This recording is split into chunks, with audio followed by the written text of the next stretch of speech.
Thank you so much, Bob, for your gracious and I had a tough time not being emotional during your words. So thank you. And thank you, everyone, for being here, for being part of this conversation. This is an important conversation for me, and I know for many of you. And this is a conversation about the future. And so it's interesting that when I think about this topic and I think about timing and things like that, lots of emails, pastors who are doing Holy Week stuff, and lots of requests for the video. So I realize this conversation is a conversation that's going to be out there with dozens more that are in this room, at least who've requested video. And I hope it's a conversation that continues beyond the confines of this room. So I will start the conversation. We'll have some respondents continue with the conversation. One of the youth that I've worked with, and Rochelle has worked with, has graciously come to share a few words too. So to keep us accountable, which is good. And we can start with a question. What has science to do with youth ministry? On Wednesday I mentioned that this is a paraphrase of a guy named Tertullian, who was an early church father, who says, what has Athens to do with Jerusalem? What has the academy to do with the church? And his response is, nothing much really. Jerusalem's one thing, Athens is another. We have our own things to worry about in the church and don't need to worry about the academy. But I'm not asking this question in that way. My answer is going to be quite a bit. A lot is what science has to do with youth ministry.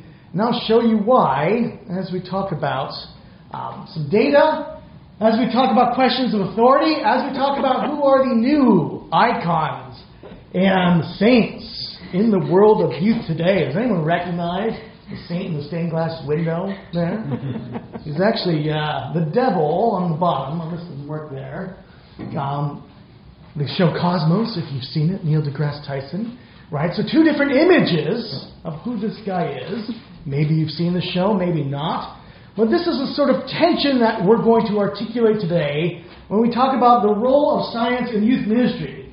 How important is it to engage science in youth ministry? Is this worth our time to think about it?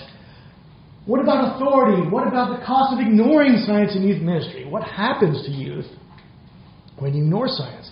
Or when you're anti-science, which is even worse in terms of the statistics that we're going to talk about.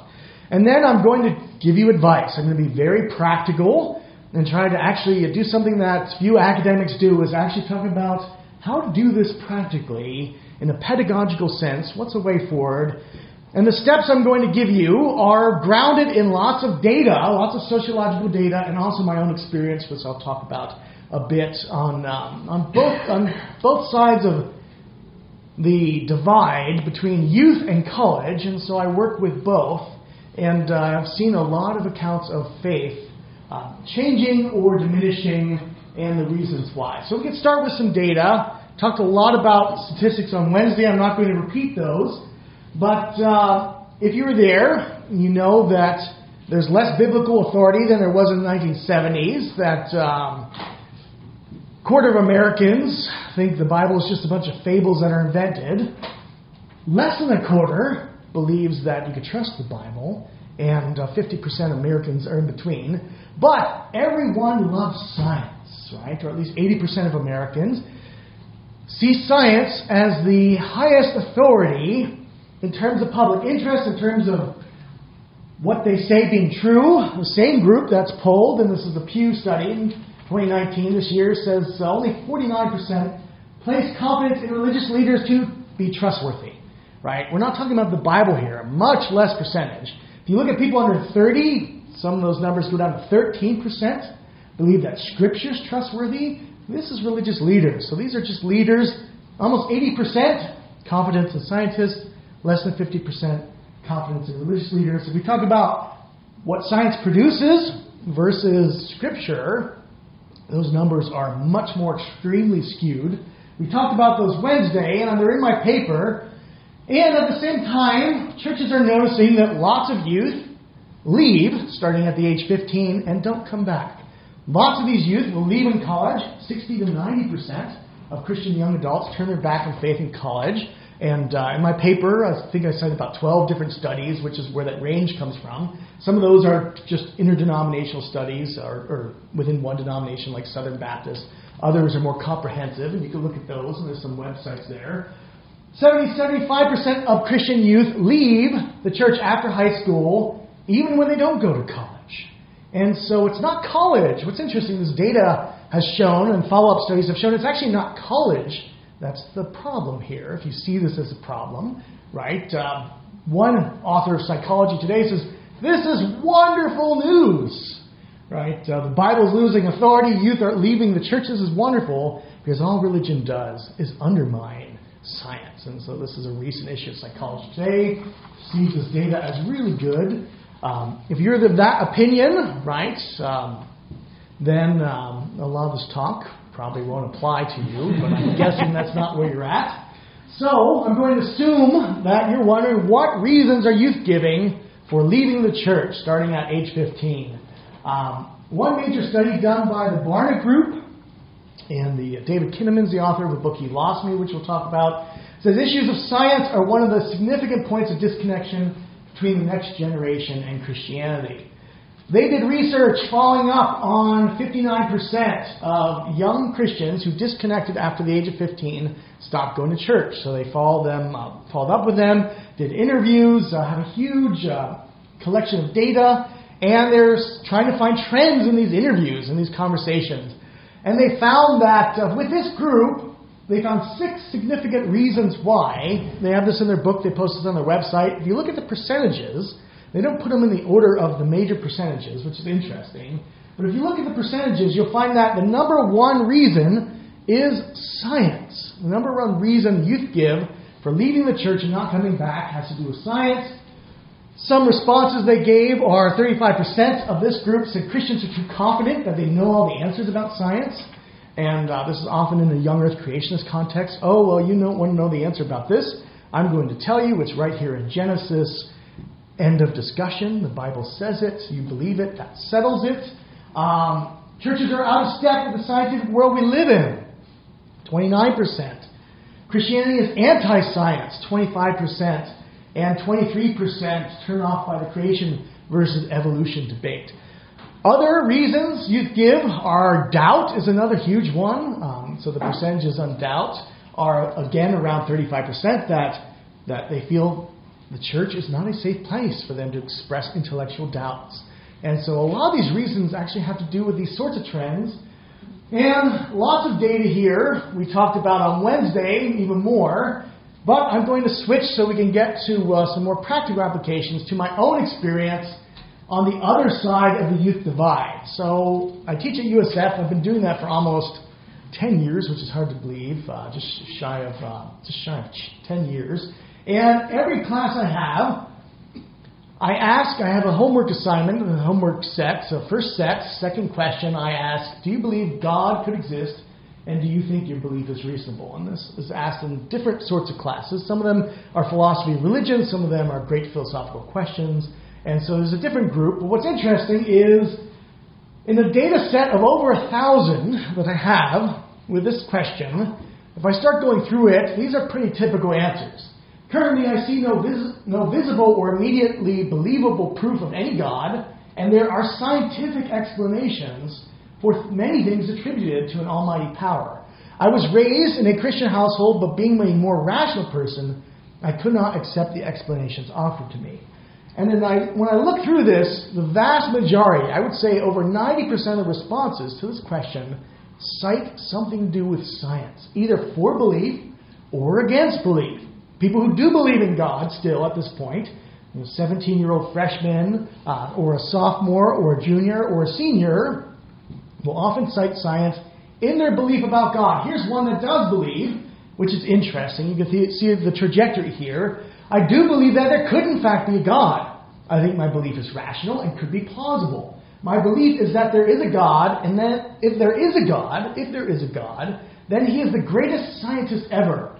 Even though I grew up Christian, my belief is not that God is concerned with us as humans or that there's an afterlife. He created the world and the universe in His lab, and consequently all the physics around us, including us as well. What science is doing is gaining some of the knowledge that he already knows. Us being here are just the consequences of randomness, and he is not concerned with us. So you can see, here's a statement of belief, but the result is, well, science does not allow for a personal God, maybe a deistic God, a God who sets everything up, but not one who's continually active. The problem here is with miracles, and each of these students, this is the second week of the semester, and then we start to walk together to ask these questions, and get to see where they end up at the end of a journey through a semester. Another student says, I grew up Christian, but I am now an indifferent agnostic. I have my doubts, but at this stage in life, I don't care if God exists or not. Perhaps this will change for me down the road. A lot of these students are very open. And think about this. These are students who are taking a philosophy class. They're at a Catholic university. USF is a Jesuit university. And so a lot of these are former Christians. Most of my students are former Christians, contemporary agnostics. I tend to side with YC as overwhelming tangible evidence favoring evolution. So it gives a specific reason. Theism lacks rational support because it has no empirical backing. It's all about science. Another student, I believe there could be God in the same way I believe it was actually Santa Claus putting those presents under the tree. In other words, I feel like the likelihood of God's existence is so extremely low, it's not even worth considering seriously, let alone worshiping. The student gives many scientific reasons, is a scientist himself, and has gone on to be a professional scientist. And we'll return to his story at the end, because he's one that would show up to my office every day during office hours on Wednesday, for 2 years even after I had him in class. And so we'll talk about him a bit more. So we have reasons. We have reasons from youth who've left the church. We have reasons from undergraduates that I've interacted with. And we can say, well, what about youth currently in the church? A study on Generation Z, as the Barna Group calls it, which are youth currently in the church, has found that more than 1/3 of engaged Christian teens, these are teens who see their faith of really high value and are really living out their faith, reading the Bible, praying, and having an active faith as engaged. And more than half of church-going teens, these are teens that go to church every week, right? These numbers, 37%, 53%, say the church seems to reject much of what science tells us about the world, and an even higher percent, though, think science is very important. And we can say, well, is this true? We can look at data like this, if you can read this chart.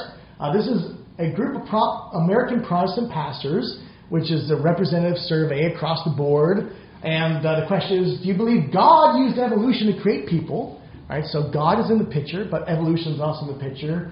And you can see that over 70% disagree with that, and only 12% strongly agree. And if you ask, well, what do younger people think about this question? You'll find that 73% of people under 30 in America strongly believe that evolution is part of the human story, how humans got there. So you can see a contrast, but then if you look even closer, only 4% of Protestant pastors with congregations over 250 accept evolution. Right? So if you're looking at mega churches, then the number goes way down. So we're talking about how much impact these churches have. Only 4%, right? So 96% don't accept evolution. And so you can say, okay, well, is anyone taking science seriously as it concerns youth ministry? When I was looking, did some citations, or when I was doing Google searches for some of these Barna quotes to see if anyone has them in their books, this book came up. Pouring in, I got a hold of it, started looking at it. This author starts chapters with quotes from the Barna data, but then goes on to reject science. It's a person who has no background in science. The background is a bachelor's in business administration, right? Hasn't worked with teens, but manages to get a book published, manages to become a popular book. I've seen on a number of church websites, and cites the data, but does not address science in any sort of responsible manner with any sort of background. And I think this exemplifies the problem in youth ministry today. In terms of resources, there's not a lot out there. Greg has a wonderful book I want to plug on that. You're going to talk about your book a little bit? I'll mention it. Okay, yes. you'll mention it. Yeah. On youth ministry and science, mere Christianity? Mere science and Christianity. Mere science and Christianity, right? Talking about emerging adults, which is another word for youth. And there's another recent book, Andy Root. There's another book, and what's the title of that one? It's like Zombies and dinosaurs. Yeah. So it's a fictional book, but it has good footnotes. I haven't read it. I've looked at the footnotes. There's good footnotes. So I can't fully recommend it. But there's not a lot out there when you're talking about youth ministry and science. And we'll talk about some other books that I'm not going to recommend. But the point is, when you look at interests of youth in science, you find most youth, the vast majority of youth, are interested in science. They're interested in pursuing scientific careers. Here's a study where 52% of the teens who were surveyed were interested in training for a science-related career. And these were youth group youth, right? So these are youth who are weekly attending a youth group. But in these same youth groups, science was talked about. Only 1% of these youth groups have talked about anything science-related in the previous year, right? And actually, the group I worked with was cited in the study as one of the 1%, right? And so these are numbers that are disturbing to me. Only 1% of youth pastors talk about this at all in this survey. And why don't they talk about this? Because it's so important. I think this is the issue I want to touch on. Well, how can you talk about this? What can you do? What is the root problem? You could read books like this, Soul Searching, which looks at the national study of youth and religion. It's a study that went from 2001 to 2015, done by folks at the University of Notre Dame, where they look at tons of data, they interview tons of youth, and they conclude that American middle schoolers preoccupied with smartphones, text messaging, and internet memes lose their religious faith owing to, quote, the influence of lingering cultural residues of intellectual doctrines that exhilarated science and philosophy in the 1880s and 1930s. And they continue with that thought, saying, ironically, at the same time that American teenagers are confronting the consequences of major contemporary technological revolutions in communication technologies, many of them also continue to assume popular but antiquated cultural mentalities about science and knowledge rooted in 19th and early 20th century thought, logical positivism, and naive empiricism. So they point out two cultural trends, and if you're reading this as a youth minister, you probably have not had a background in philosophy. So I read this book and I think, wow, it's good I have a PhD in this stuff because I understand the language. But what about someone who wants to access this who can't? I think this is part of the problem is translation. This is a great resource with lots of great data, but when you start to read it, there's a lot that's assumed. And so we say, well, how do we translate this? How do we talk about this? There's been some attempts to acknowledging this data, right, to say, okay, well, you have science as a key issue in youth ministry. So then what do you do? And some say, well, maybe the answer is promote positivism. Positivism is a view of science that sees science as the number one authority, sees science as having all the authority, and that we should essentially just make science the only authority is the idea here. And I would say this idea is exemplified if you ever heard of Science Mike, who's a celebrity blogger, right? He has a book called Finding God in the Waves and a podcast, and it's very popular, but you start reading his work and there's not much authority in Scripture, right? You can say, well, Scripture has the authority of any ancient work of literature, is Science Mike's view of Scripture. The miracles of the Bible, you know, he has a Christmas sermon he gives where he talks about, virgin birth is impossible, and the angels, that could be explained by hallucinogenic mushrooms, and resurrection didn't happen, but if it touches you, if it's this touching story, then good for you. But science is the authority, because science is verifiable. You can verify science, you can confirm science. Science is objective. Science is value-free. Science can tell us anything we ever need to know about everything And that's a view called positivism. And so, when I'm feeling cheeky, I'll refer to him as Scientism Mike, because that's what I see when he's writing this and when he's talking about this. This is not an option if you're interacting with youth, because what you've just told them is your religion is pointless. Right? If the Bible is nothing more than art, if religion has no authority over anything, and it's completely subjective, then why be there? Right? So that's the message, I think, that comes from Serking positivism. You could call it science deified. That's what C.S. Lewis called it. Scientism is science deified. The belief that science will solve all problems and answer all questions. And this leads to the elimination of the human subject and the negation, I would say, ultimately, of human moral responsibility. And, I don't know if our ethicists want to pick up on that point. But the other tower, I have two towers here. One is the, Sauron's the eye of subjectivism. Saruman is the new breed of orcs and the scientism. Right? And Lewis and Tolkien talked about this a lot. So this actually shows up in Lord of the Rings and that hideous strength. These two, this is their fictional way of talking about these things. The other tower is subjectivism, which you find in postmodern approaches to the youth ministry. Here as my book, my example of this is Tony Jones' book on postmodern youth ministry, where it's all about the subject, and it's all about science is put at the same level as Scripture, and both are seen as essentially art, and neither has authority. The subject has absolute authority, and this is also not the way to go, as I argue in my paper, because if you're defining science in a generation that embraces science as their only authority, you've just defied their only authority, and also you're just going to push them out the door. Whether or not you believe postmodernism has a good point in critiquing science, I think there is value in that, but science does do something that other institutions don't do in terms of giving us knowledge. So I would argue for that in a philosophical point, but that's not the topic of today. There's resources if you want to look into that side of the paper. What I want to do is talk about 9 steps to actually doing something about this, that I will go through some of them. Rochelle will talk about how we practically apply these in the context of youth ministry at Berkeley Covenant Church.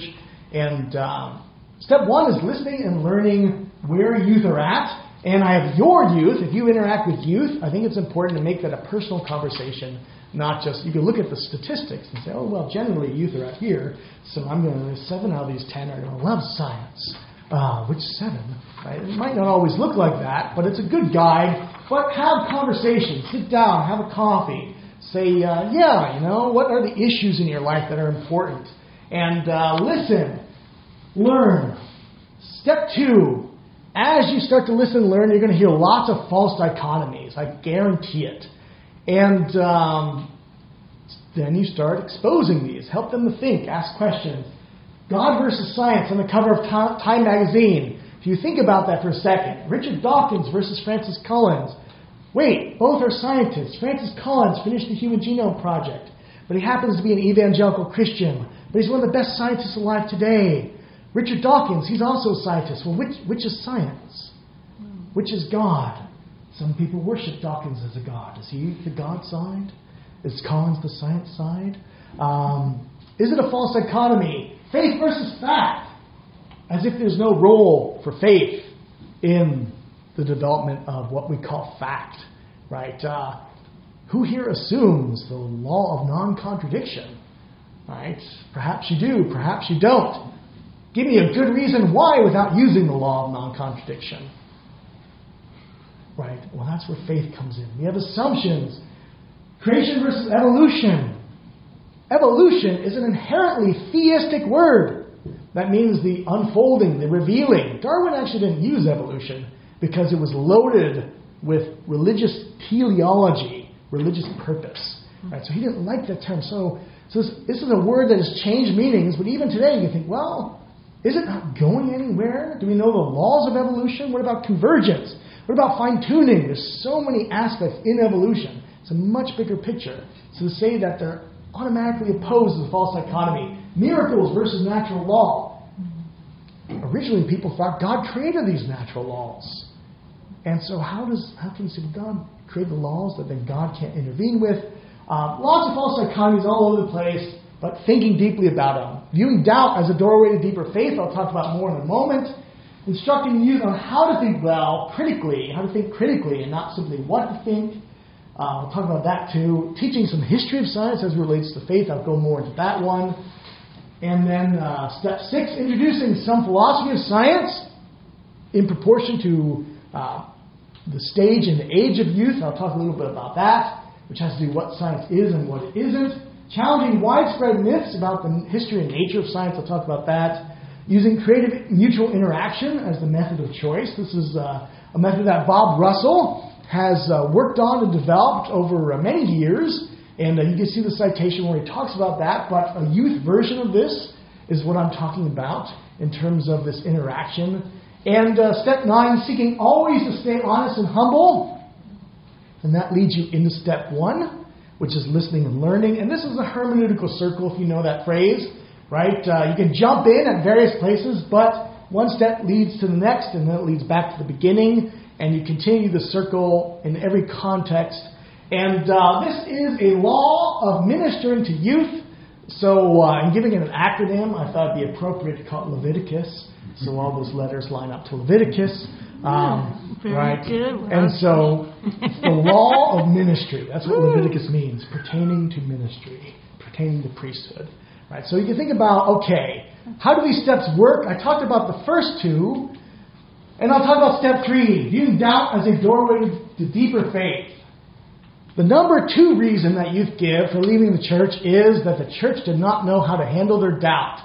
The church, they say, feels unfriendly to those who doubt. The church is not a place where you can ask your most pressing questions, where you can ask skeptical questions. 36% of the youth who left the church expressed this. When sincere doubts were expressed, these youth who left the church, felt that they had been offered slick or half-baked answers to their thorny, honest questions. And so, working with doubt, walking with doubt, many churches want to be seeker-sensitive, which are folks who have good faith in the church and say, yeah, I want to be here and learn this truth. But I think churches need to be challenged to be more skeptic-sensitive.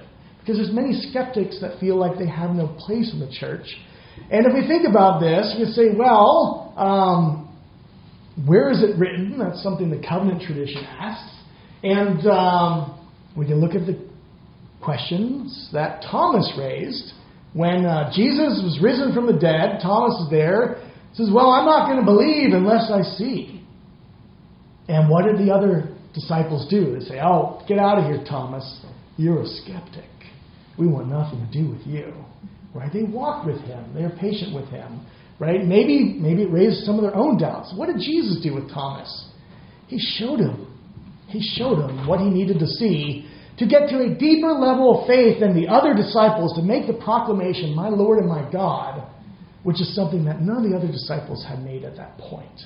Right? So this doubt led him to an even deeper faith. Every doubt is an occasion for deeper faith.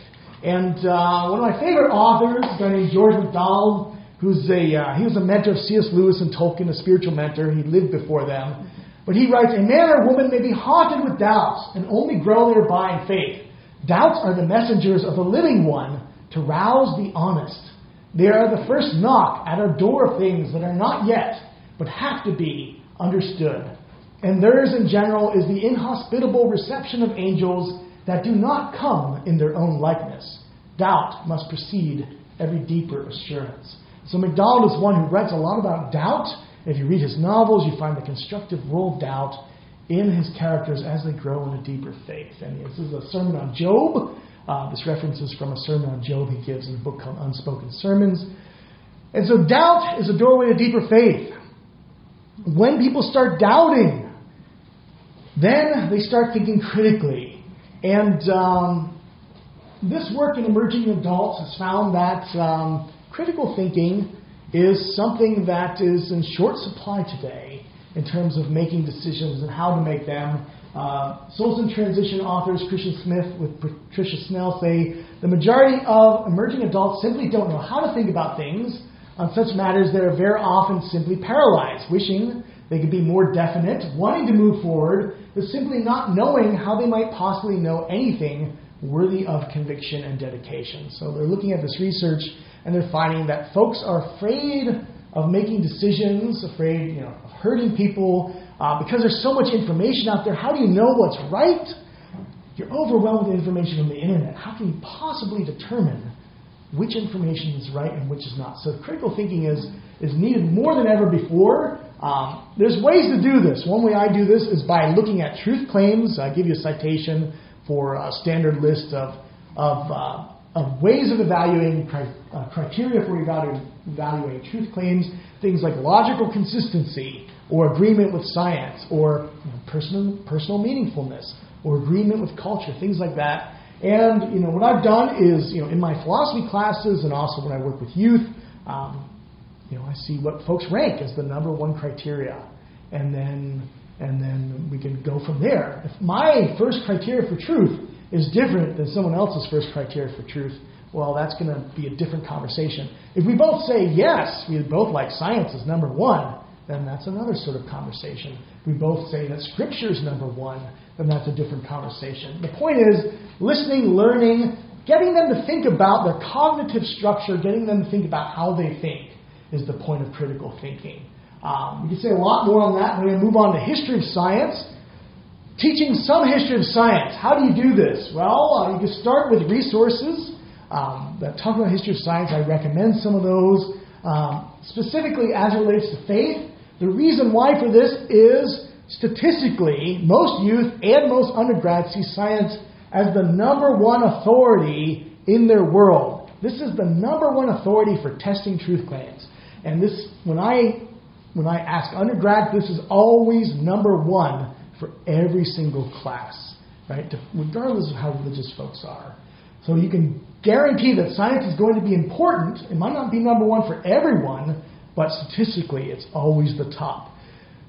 So talking about what science is, where it comes from, if you're talking about science as it relates to faith, I think a good point to start, and this is a thesis I've sustained in a number of works. Here's a recent article in the Journal of Biblical and Theological Studies I wrote called The Christian Theology of Creation and the Metaphysical Foundations of Science, if you want to read a discussion like that. There's other things as well, but here's a physicist who's not a Christian who says science began as an outgrowth of theology, and all scientists, whether theists or atheists, accept an essentially theological worldview. That's Paul Davies, who's writing in the book called Are We Alone?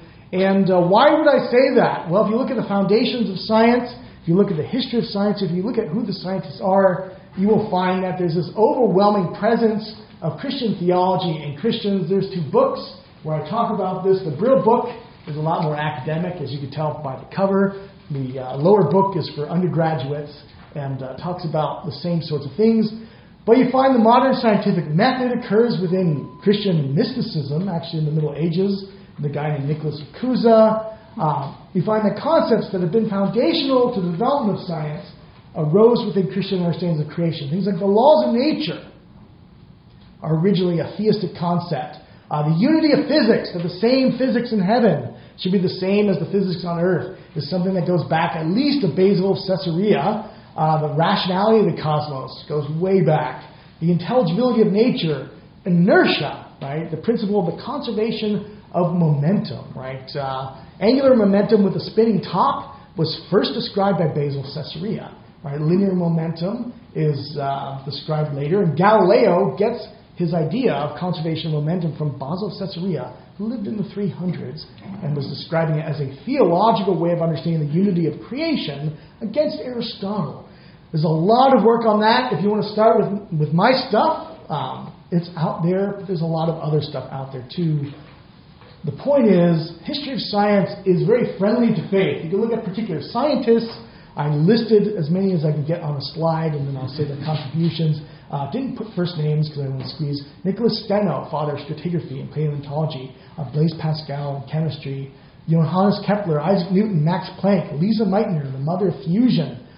Faraday, Michael Faraday, Robert Boyle, Mary Anning, who was paleontologist William Buckland, Lord Kelvin, Gregor Mendel of genetics, Theodosius Dobzhansky, who was one of the key founders of the modern evolutionary synthesis, was a devout Eastern Orthodox Christian. Friedman and Lemaitre. Our standard cosmological theory is the Friedman-Lemaitre-Robertson-Walker standard theory of cosmology. We call it the Big Bang theory. Two of those letters are devout believers. Lemaitre was a priest. Alexander Fleming, I put him in there because there's a stained glass window with him in there. And Arthur Eddington, and Arthur Compton, Charlie Townsend and the laser, Francis Collins from the Genome Project, George Ellis worked on black holes. These are the fields. I didn't put all the fields there, but if you think about, we have all these major fields of science, things like chemistry, quantum physics, paleontology, Big Bang cosmology, modern evolutionary synthesis, genetics, discovery of penicillin, bacteriology, relativity theory. These are all very devout people contributing to these areas of science. And this list goes on and on and on and on. So to say that there's something inherently antagonistic in the relationship of faith and science is just not a very well-informed opinion, right? I don't think that's an opinion anyone has a right to. People say, I have a right to my opinion. Well, I don't think so, right? If you're going to say it publicly, I think there's more accountability that's needed. Philosophy of science as step 6. What is science? What is science not? I would start by saying scientific experiments can never confirm or verify a theory. This is the language Science Mike uses about science. Science confirms this. Science can verify this. Well, there's always an infinite number of experimental tests to be done to verify or confirm something. So it's impossible to confirm a scientific theory. That humbles science a bit. It doesn't mean that science isn't great knowledge, but it means it's not ever confirmed or verified. The highest truth status of any scientific theory, since philosopher of science Karl Popper, is not yet falsified despite our best efforts. We can falsify a theory, right? We can falsify something like geocentrism by data, but can we ever confirm a theory? The answer is no. There's always other models, other experiments to be done. So it's the best knowledge we might have in the moment, but science is always a moving target, and scientific facts do not stand still. I'll give you an example from recent history. In 1962, Francis Crick, who was the co-discoverer of the double helix, said an absolute law of science is the central dogma of molecular biology that says information goes from DNA to RNA to proteins to us. One direction only. That's it. It's a law of biology. Very strong terms. But what happened? Well, later on in the early 2000s, we found these different sorts of relationships. If you look at this image, you have arrows going back to the DNA, reverse transcription, RNA editing, and so on, methylation of the DNA. This is called epigenetics. And so epigenetics has completely messed up this idea of the central dogma to the point where folks will now say, well, it's no longer a law of biology. And I think, wait, is that because epigenetics is a miracle? Because it's violating a law of nature? So epigenetics is a genuine miracle because Francis Crick told us this is a law of nature and epigenetics violates it. Or is it the case that this was never a law in the first place? And then you think for a second about this relationship. Wait, some scientist who's a brilliant scientist tells me there's a law of nature, and then within 60 years, that law of nature is violated by other science. How do I know whether we have any laws of nature at all? How do we know we have one good law of nature that we can say, yes, this is definitely a law of nature, and we can put our anchor in this, right? You say, well, physics is where it's at. Quantum physics, our best physics that we ever could dream of. Laws of nature are statistical. They're based on probability. Well, that's not helpful if you're looking for absolute laws of nature. So where does that leave us? Well, it leaves us with a very different vision of science than logical positivism. And that's the point of this. The other part is myths. We find myths everywhere. This is another Barna book, David Kinnaman. These are the folks looking at this data. And They say things like Christianity and science have been at loggerheads for centuries. The specific scientific discoveries and theories at issue these days may be new, but the tension between the two systems of explaining life is not. Christianity and science have been at loggerheads for centuries, right? This is just assumed. They've always been fighting. This is something that everyone assumes, that there's always been this tension between science and the Christian faith. A very popular book in youth ministry, Postmodern Youth Ministry by Tony Jones, says one of the biggest blunders of the age of Christendom was the church's reaction to the Copernican revolution. Nicholas Copernicus and scientists who followed him, such as Galileo, stood on the crest of the wave of science that eventually brought Christendom to its knees. This is a very popular view of science and faith, but as we talked about Wednesday, the problem with this view is that the history is completely wrong. Right, and you see this everywhere. I'm going to show you a brief video about why it's wrong, so you can see some authorities on the history of science talk about this, and then we will continue.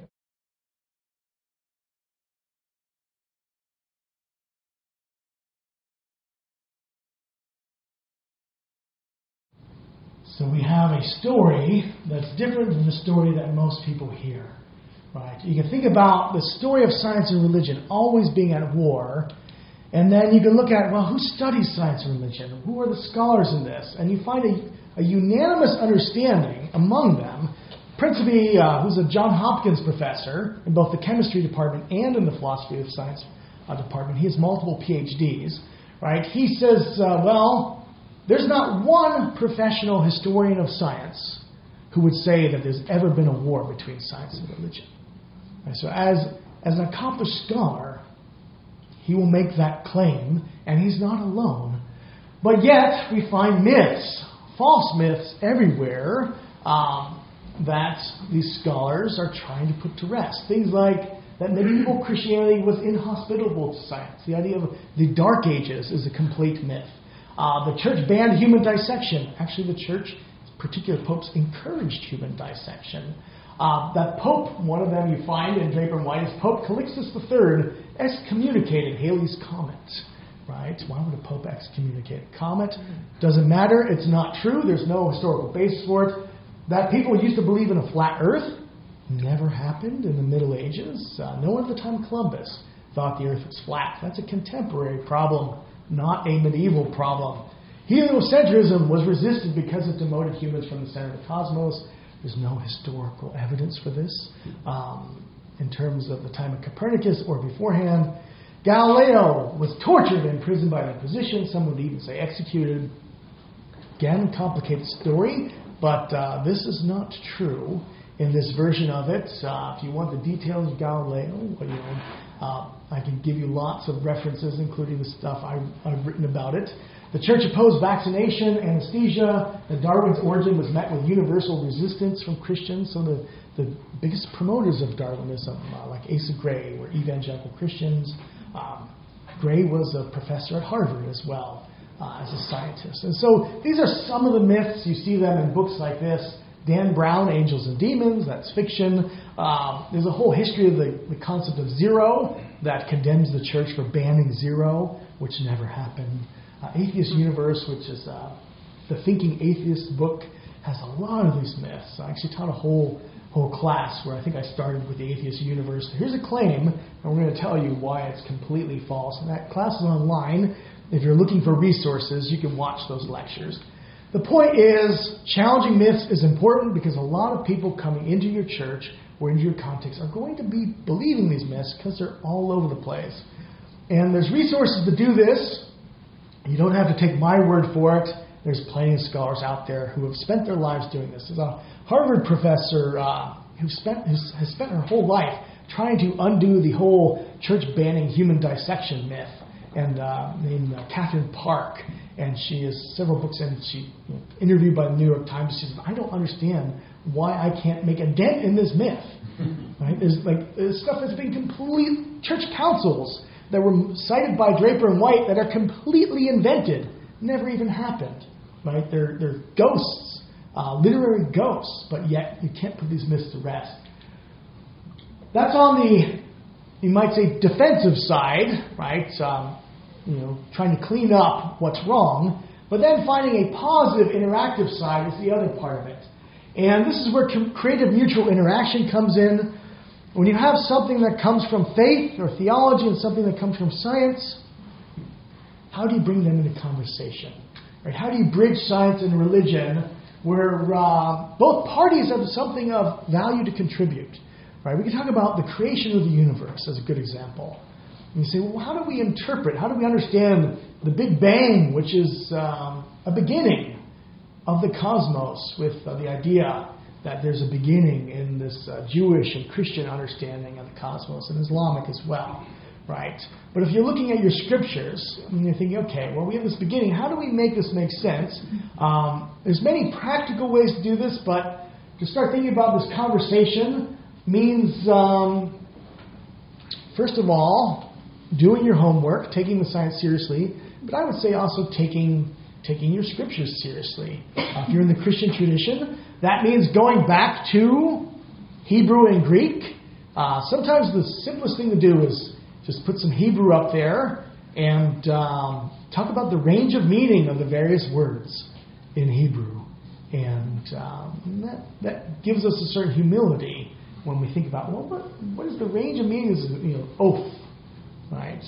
Bird, insect in Deuteronomy and other places. Flying things generally, right? So flying things versus birds when you're reading the Genesis account, there's a lot more variety. We tend to pigeonhole these words because of textual traditions, but the Hebrew text is actually much broader.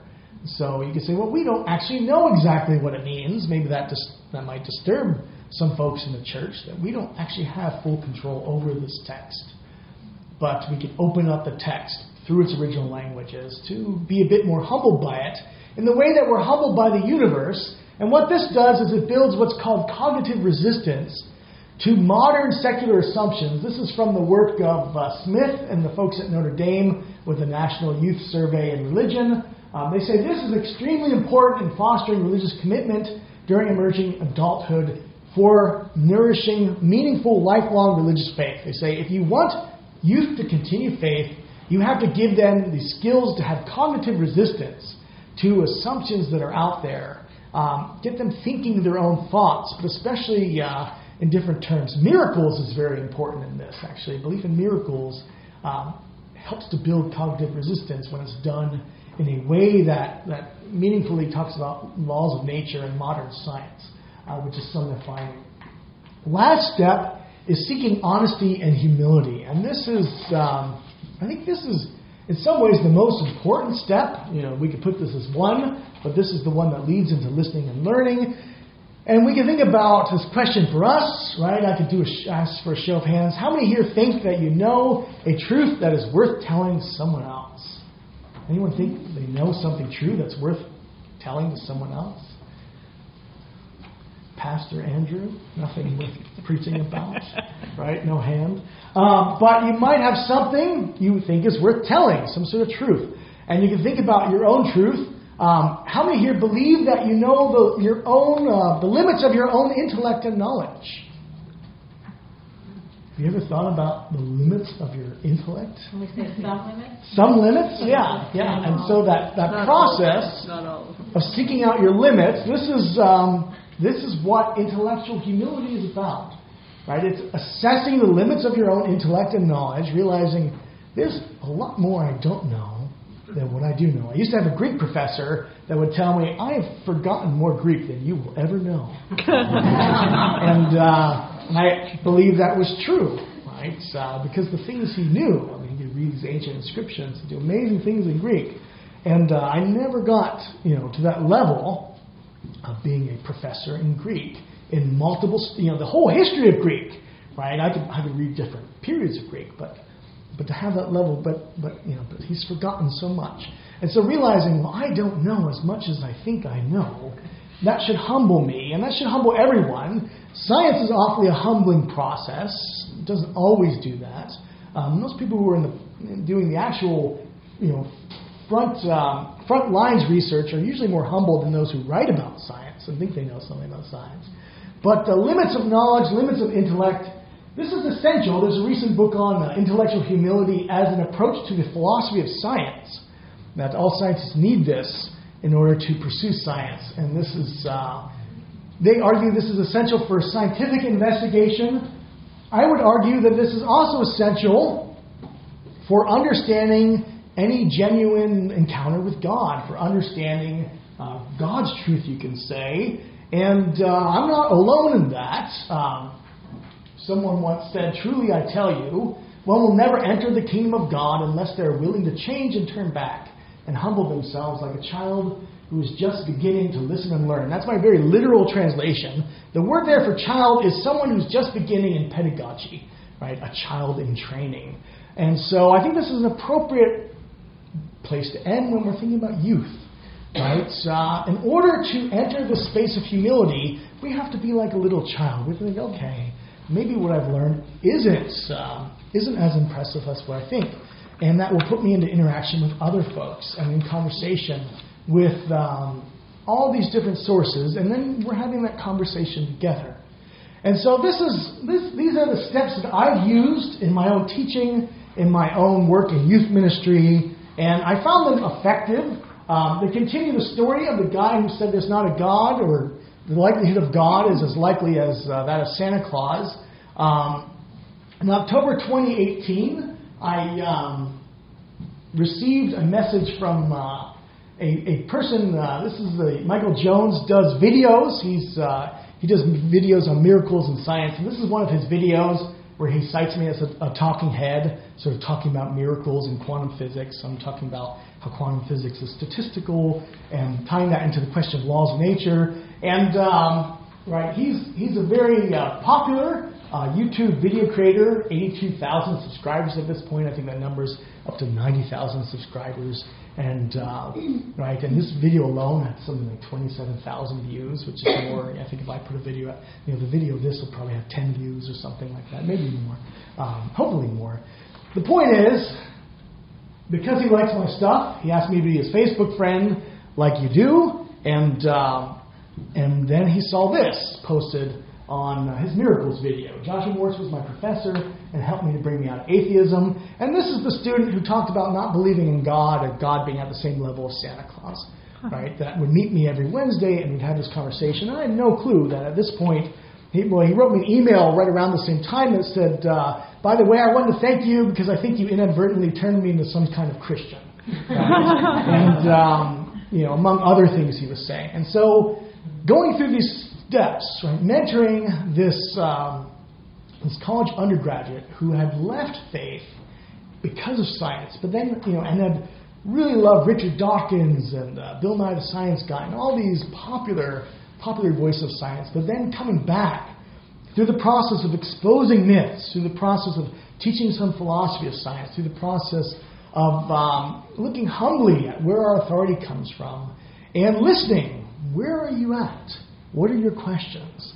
What are the things that really the stumbling blocks? This process works, and we can talk about its truth value. I also believe all these things are true. I wouldn't be saying them if I didn't. But these are the steps that I'm offering to anyone listening or watching, and I'm always a resource that's available as well. So I'm not going to disappear anywhere. If you're interested in continuing this journey with me, I am certainly happy to walk with you on this. So thank you, Heather.